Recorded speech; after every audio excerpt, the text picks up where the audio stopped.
Standing here with Mike Burke of Sitka Gold Corp. Sir, why are you even here? Beaver Creek, this precious metals summit, it's an invite-only summit, so you get quality companies and quality investors and larger mining companies. So our meetings span a wide range of mining companies to investors to folks like yourself. So it's for people in the junior mining industry to come to Beaver Creek and be on the list to get here is not always easy. So to come here, you just get real quality meetings and meet quality people. So that's why we're here. How do you quantify quality? Like, what's the ROI on something like this for yourself? Because there's been a lot of complaints recently, like, oh, my portfolio is going down, yet the company I'm invested in is just, going around the world, going on conferences. So how do you qualify that? How do you answer to the people who say, what's the ROI on this? Well, it's always hard to tell any conference you go to the return on investment, but eventually you find out when you have people come back to you that you've met in these types of meetings, and they you find out that they're big investors or have invested in your company. Also, this is a little bit different in having some of the major mining companies here that are always looking for mergers and acquisitions and following your company, so that's a little bit different. So yeah, it's a tough gig to figure out which meetings to go to because you can travel the world and spend a lot of money. Our company, we try to be very strategic about where we go. We market through the drill hole. That's our strategy. Is the more money we can put into drilling at our project, the better we do. We think press releases are the best marketing tool we have. So that's where we focus, but it's still very important to get out and get your face out and meet people face to face. They have to know you, to trust you, to look at your management and understand who you are. So that's the value of these things. That's what I'm finding myself. It's still very much an in-person business. I used to think you can do everything on Zoom. It's not the same at all, at least not for me. So. Yeah. No, I mean, we did a Zoom call. It was great, but to meet you in person, it just adds a whole different world to it. So it's super important. It's just like even a mining property. Looking at it online, looking at a presentation that I give to you compared to you coming out and physically visiting the project, it's night and day. So it's a similar analogy to that. The only drawdown being that you have to actually look at my face. You cannot minimize the window. You always do that. You just mentioned M&A. I want to go there. Are you looking for M&A? Well, I think any junior company is looking how to best give value to your shareholders. And yeah, if somebody wanted to pay a bunch of money for Sitka Gold and give a good return to our shareholders, that's obviously a good outcome for everybody. Define a bunch of money. Yeah, well, I mean, a huge premium to your share price, whether it's, a double or something. So obviously shareholders are in this business to make money. So if we can deliver on that, I think that that's the ultimate goal of everybody, right? We're really keen. We're explorers. We're actually trying to find a mineral deposit, and that's how we have found a mineral deposit. We want to find an economic one and define that, and that's how we're going to bring our shareholders value. Let's go there, bringing value to shareholders. You just raised some capital. How are you going to employ that capital so that shareholders see a return? I'm sorry for continuing on, but it's a value and price are not always the same thing. And so how are you going to move the price? By marketing through the drill bit. Yeah. I mean, that's where I've said it before. We're not a bank, so we don't raise money to put the money in the bank. We continue exploration. So right now, our main project, RC Gold, up in the Yukon, we're going to drill to the end of October. We're having great drill results so far this year, so we don't want to stop. We want to keep producing those drill results. We've gotten positive response in the markets due to those. As you mentioned, we just did some fundraising. We've raised about over $8.8 million. So that drilling has helped drive that and the interest in financing us to continue to do the same thing. We kind of say what we do and do what we say. We put that money into the ground because that's where it's going to get the best return.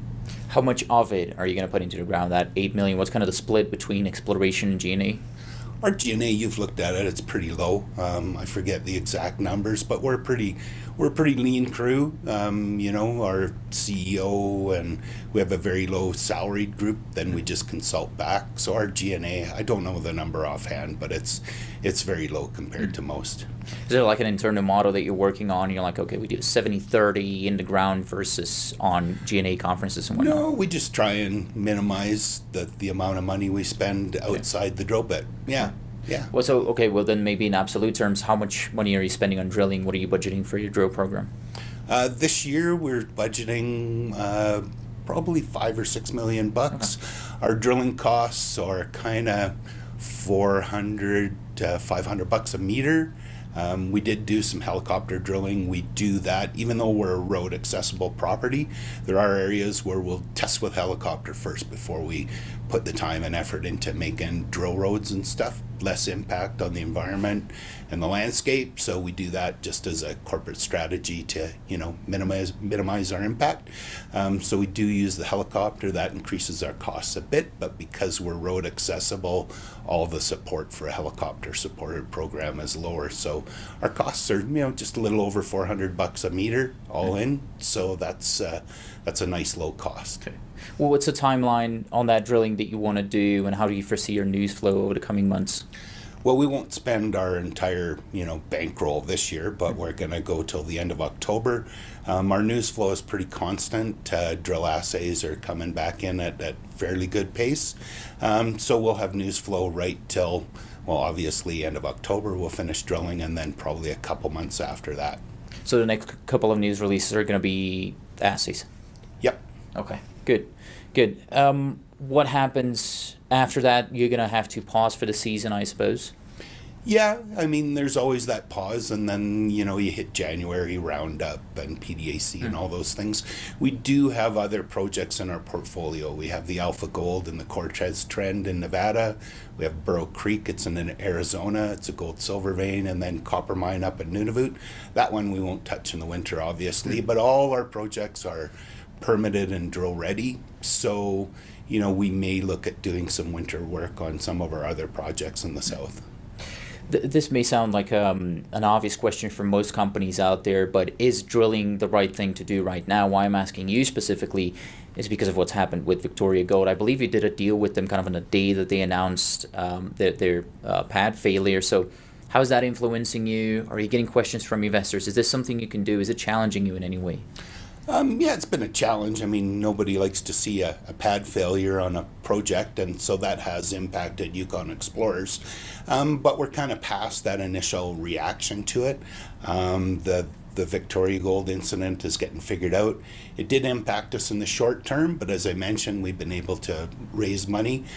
Investors are seeing that the impact of that incident will be perhaps some regulatory change, some things when they figure out exactly what caused the incident. But in the long run, it's not going to change mining in the Yukon. It really doesn't make sense to, like the extreme ban heap leach mining or cyanide. There's a number of projects in the pipeline, the Coffee Mine project, Western Copper and Gold, that will use that technology. So it's part of the Yukon's mining future. So I think the intent here is to get the Eagle Mine back into production. That's the intent of the work that's going on there.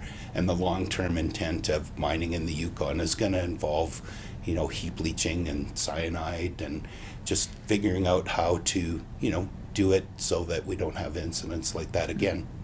What about the local communities? That's becoming an increasingly important topic. It always has been, but it's growing in popularity. Have your First Nations or the communities that you're dealing with, have they come and talk to you and saying like, hey, what happened there? Are we risking anything with you? Yeah, not directly with us. There was a call for a pause in mining and exploration in Nachanai territory that we're in.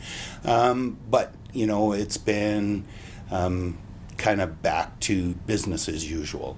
I think the First Nation is really, they've got experts on their site. They're involved in the whole remediation of Victoria Gold. So as we go further along and figure out that incident and what happened, I think the initial reaction is always, worst case scenario. And what we're seeing is maybe that's not the case. So we really hope that's not the case, and that we can all learn from this and see that, although it's not good, we can remediate something like this, and it's not a disaster, it's not a catastrophe, it's just a really, it's a bad incident, but maybe not as impactful as we thought. And I hope that's the outcome for the First Nations, for the people of Yukon, everybody. For you to complete that $6 million drill program, though, you don't have to get any special permits or agreements in place. Everything's fine. Yep, we're fully permitted for the next 10 years. We've got drill permits and stuff, so that's something that we've gone through, and no implications there. And the Yukon government has come out and stated clearly that permits are in place. They can't put a suspension to work, so that's really not in the works. It was just a initial reaction while people were figuring out the real impact of this Victoria Gold incident. And that's Mike Burke of Sitka Gold Corp. Sir, thank you for investing your time with me. Yeah, thanks for your time.